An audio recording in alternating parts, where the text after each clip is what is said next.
All right, it's your boy Frankie Nuñez. It's the only episode of the LOL podcast here in 2026 so far. We're post-draft, and I'm here with all four of the coaches. I've got John Costin, I've got John Saddam, I've got Matt Warner, I've got Dan O'Shea.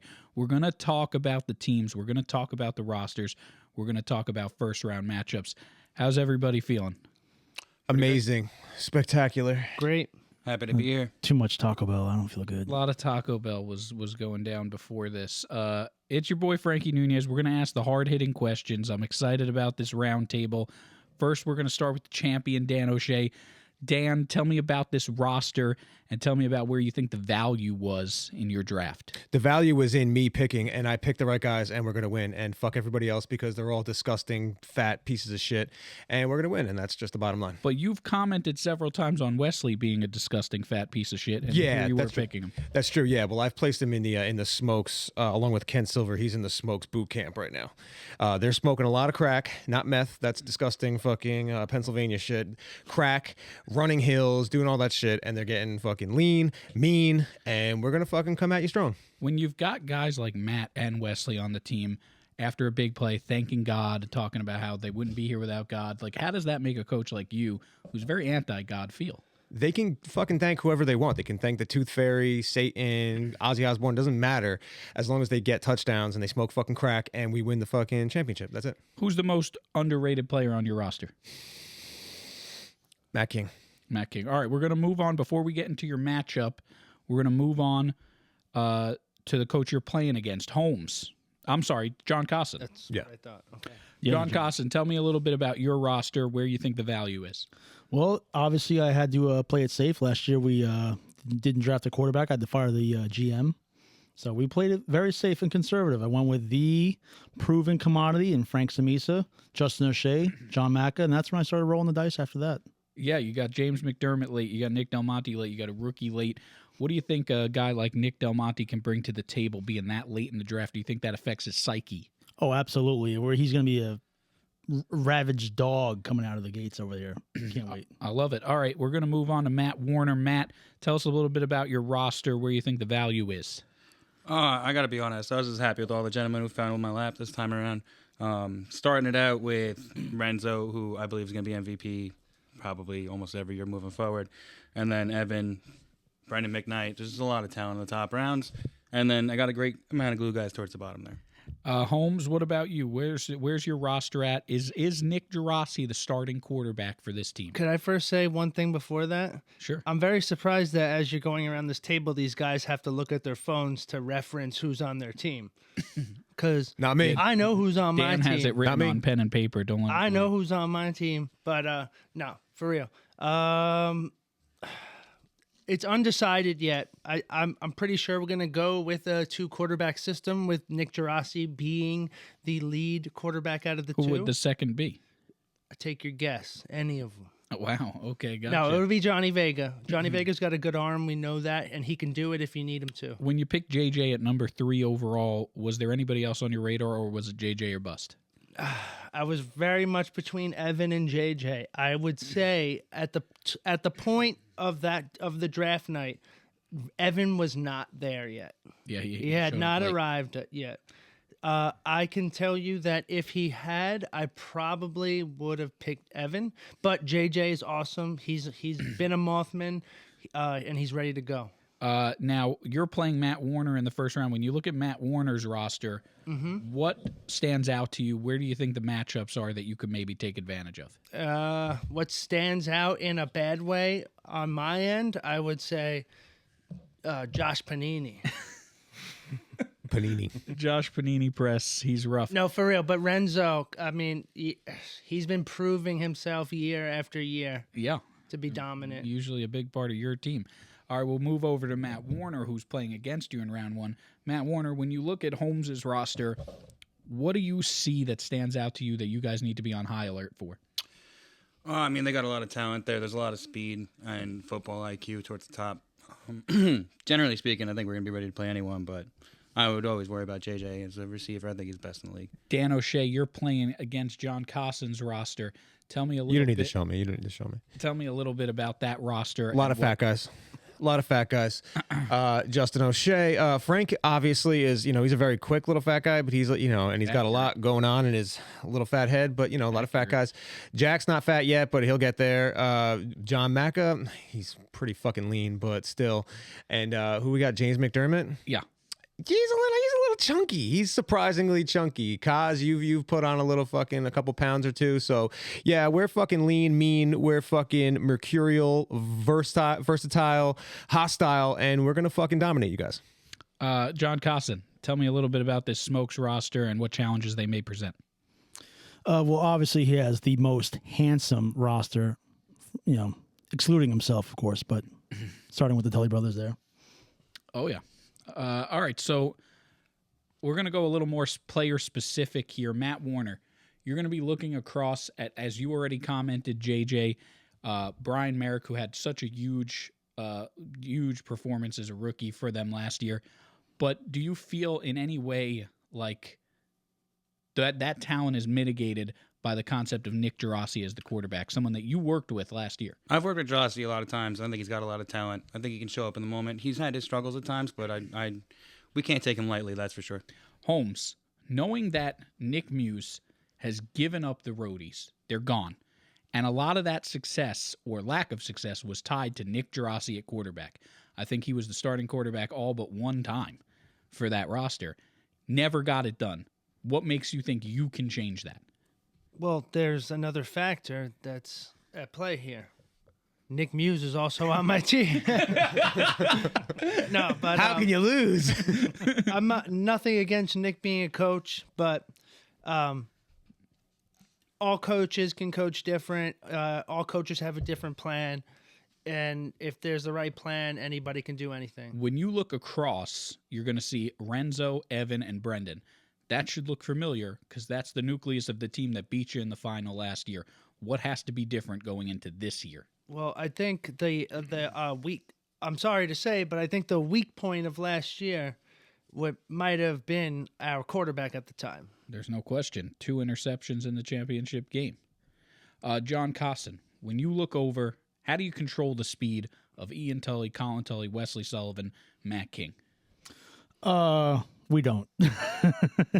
But we have some really strong defensive players here. Justin O'Shea is going to get his act together. We're going to put him in the camp. He's going to be everything that we hoped he would be. John Macca is the most underrated guy maybe in the whole league. He's a silent assassin. James McDermott, I mean, the dude, when he's playing, he's one of the best in the league as well. Jack, another underrated guy. And we got maybe the best defensive player of the last few years, Nick Del Monte at the end.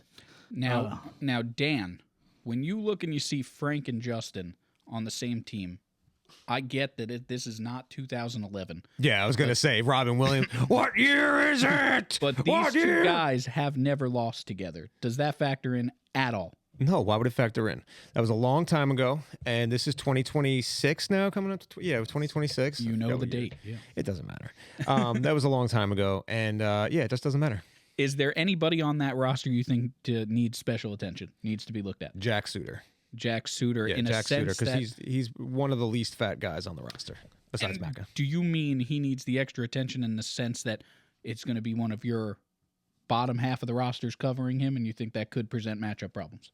Yeah, of course. I mean, if it doesn't matter who it is, you know what I mean? As long as Jack Suter's on there, he's got a big swanging fucking hog, and he's going to scare a lot of guys. Can Ken Silver or Joe Labo cover Jack Suter? Right now, no. Come game day, yes. Now, Holmes, as we go over to you here, I want to hear a little bit more about this 2-quarterback system. I'm assuming the second quarterback is Johnny Vega. Yep. And tell me a little bit about the strengths versus weaknesses, what each one of those guys, Nick Gerasi and Johnny Vega, could potentially bring to the table. Hey, you might even see me throw the ball a little bit. We've seen that in the snow. One big time completion, ever. One big completion took down Dan. I remember. I mean, I don't want to. To be honest with you, I do have a plan, and I do have plays drawn up specifically for this circumstance. But I'm not going to, without giving away exacts, I will say that there'll just be some plays. It's not even going to be a secret. It's going to be some plays the ball is hiked to Johnny, who's right behind the hiker, and some plays is going to be hiked to Jaras. There's not going to be much secret switching back and forth shit because that's how you make mistakes. How much? news can you give us on the injury report of both Brian Merrick and Johnny Vega, both listed as injured at the draft party? Brian Merrick will be at this Saturday coming up scrimmage. And who was the other person? Johnny Vega said he was about 50% at the draft. I mean, I think Johnny Vega stays 50% until game day. That's usually how it is, right? I mean, but I told him I'd like to see him coming out specifically to see some ball thrown. Any update on Nick Drossi's toe injury? Just it's a toe. I mean, come on. He was hurting pretty hard the last couple weeks, but you're saying it's not a big deal. Get out there, Nick. That was close to an N-word, believe it or not. He almost dropped the N-word there. All right. Get out there, Nick. All right. This can't be posted on YouTube. Matt Warner, when we talk about the same question that I asked to Holmes, you've got Renzo, you've got Evan, you've got McKnight. These guys won it as the heavy nucleus last year for Team Dan. What is it about those three guys? Was it just that's just how it fell, or was it a conscious plan to try to take an idea from Dan and the success they had last year? I'd say a little bit of both. Seeing the opportunity arise that I could get the nucleus from last year, when I wouldn't let pass, even though it was not my plan. Walking in, I didn't expect to see Evan make it to the second round. That did catch me off guard. You're welcome. Last week, you sit here and you talk about how we're going to see Josh Paini at the field. He doesn't show up. Is there any sort of suspension coming his way? Is there any sort of discipline? We're going to keep that inside the building. That's fair enough. John, I have all the info on Josh Panini. that's true. He's played for you more than he's played for anybody I'll else. tell you straight up, he's never going to show up. But when game day comes, he will perform. He's a performer on game day. John Cosson. Speaking of John Macca, you get him late. He seems to fall late every year. What is it about him that makes him a guy that people don't want to pick higher, even though he continues to put up immaculate numbers? 3 touchdowns last year. I mean, he's not the biggest dude, but somehow he plays like he's the biggest dude. He is covering the fastest guys in the field. He's always making insane defensive plays, but he's, not the biggest guy. He's not the loudest guy, but, he's the guy. When you talk about your team last year, I know you're not going to throw anybody under the bus. I know you're going to keep that stuff in-house. But there's a noticeable difference in the Justin O'Shea you got last year in terms of attitude to this year in terms of attitude. What's changed, and what has him a little more all-in this year? The fact that we have Frank Samisa at quarterback. Last year, I drafted a ton of talented guys, but there was one big problem. I didn't have a quarterback, and I had delusions of grandeur of playing quarterback myself. That never came to fruition, and I wasn't going to make that mistake this year. Dan O'Shea, Ian Tully, Colin Tully, Matt King, Wesley Sullivan. These are guys who can be hotheads. How do you wrestle the egos? I got them all addicted to crack. If they step out of line, I'm going to take away their crack. But the most important thing is they're not fat for the most part. Outside of Wes and Ken, who were packing it on, they're What not going about to be Joe fat. Labo? He could be as fat as he wants, whatever. Who cares? Have you had any contact with Joe Labo? Yeah, sure, yeah. I would say your total Where do weight, you think I get the crack from? I would say the total weight on your team could rival any one of these rosters with Ken and Joe Labo. But it's not fat weight. You know what I'm saying? With Ken and Joe Labo? It's just weight, bro. It's not it's not fat, fucking slobby, fucking disgusting weight. It's Joe Labo's not fucking disgusting. You know what I'm saying? Like, never. Ken Silver is, he's gay, but he's not fucking gross. Have you talked with Ken? This is a year for you where you've gone with rivals. Like, you drafted rivals. You and Ken. The world's my rival, bro. This whole league is my fucking rival, But dude. you and Ken, there's a history there. Sure. What fixed it, and is it fixed? I told him it was fixed, and he listened like a good boy. And you have not drafted or come close to drafting Colin Tully since 10-1. You lost 10-1 in Bowl 3. Mm-hmm. Colin Tully at the helm.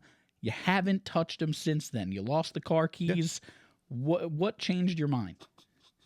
That was Joe Labo that lost The car keys. Ironically. What changed my mind was I decided that the beef was over. Not beef, but that the fucking, the condemning from the Smokes was over, and he's allowed on the roster now, and he's bought in, and that's all that matters. Now that Colin's back on the team, who takes the real blame for 10-1? Is it Dan O'Shea or is it Colin Tully? I'll take the blame, but we all know it was Colin's fault. All right, Holmes. Before we start wrapping this thing up, we touched a little bit on Nick Muse being on the team. Do you sense at all so far with your conversations with Nick Muse that he's trying to implement any of the things he knew as a coach in the years past? Obviously, when you worked with Frank Samisa, you were the coach, but you had a lot of his input and you appreciated it. Do you feel the same way about Nick Muse? I would say so. Nick has not given me any negative feelings at all. No. For I'm trying to say what I want to say. So no, I think Nick he actually wanted to step back from being in the limelight at all. Got ya. So he's trying to be more of a player. Sure. And I will say, though, he's still very much involved in the league. He's helping us redo our logo for this year. Thank you, Nick. Let's finish that up. But you passed on guys like Kevin McCarthy. You passed on guys like Nick Del Monte. You passed on guys like Wesley Sullivan. Really got to bring that up. To get Nick Muse. Those are the guys you passed on. Well, I will say that Nick Gerasi specifically asked me to take Nick above any of those people, and not that I wouldn't have taken Nick, but I was kind of like at a crossroad, and Gerasi came to me and said, "Take Nick," so I took Nick. But any of those guys would have gotten drafted if Nick wasn't right there. He's the lime life. Yeah, Russia's line. Is that not the word? Lime? No, that's it. That's the word. That's it. Yeah, that's it. Matt Warner, Kevin McCarthy, and Jesus Arancibia in the 4th and 5th, respectively. How did you find? Were you surprised? I should say, were you surprised that the value was there that late? Yeah, I was very surprised. I expected Jesus to go in the 3rd, and I expected to take Dingo where I took Jesus. The fact that Dingo hung around. Those are both guys that, just like John Mack, it always seems like they're just one round Consistently later slept on. than they're supposed to be every year. All right, we're going to do a little exercise here before we get packed up. John Cosson, give me the most talented roster in the league that isn't yours. Most talented. It is the mock draft roster that I had originally thought I was going to go with, and that is exactly Matt Warner's team. All right, Matt, that's a check mark for you. Holmes, any team but yours. Who's got the most talent? I would say the Smokes, depending on who's throwing the ball. What do you mean who's throwing the ball, bro? We don't have a quarterback controversy. We have one controversial quarterback. That's it. Dan is the quarterback. Yeah, Does that change your mind at all? No, that's what I'm saying. Maybe if he it's them, and if he chooses not to throw the ball, And if he does throw the ball? then it's any other team. Matt Warner, same question. I'll give this one to the Mysticans. Yeah. Dan? It's hard for me to answer because I don't see that much talent around the league. But I'd have to say, what is it? Matt Warner's team with my team last year, obviously. All right. I think we've got a good place to end it here. We got a lot of good information. We have updates for everybody. Obviously, we know every Saturday at 12 o'clock we're going to be at that field. But game day is officially set, March 7th. It's a Saturday. It'll be a noon start. We'll be there early. We'll be setting up the field. March 7th, everybody mark it down. It's been your boy, Frankie Nuñez. I want to thank Cosson. I want to thank Holmes, Matt Warner, and Dan O'Shea. Thank you for your time, boys, and we'll see you on Saturday.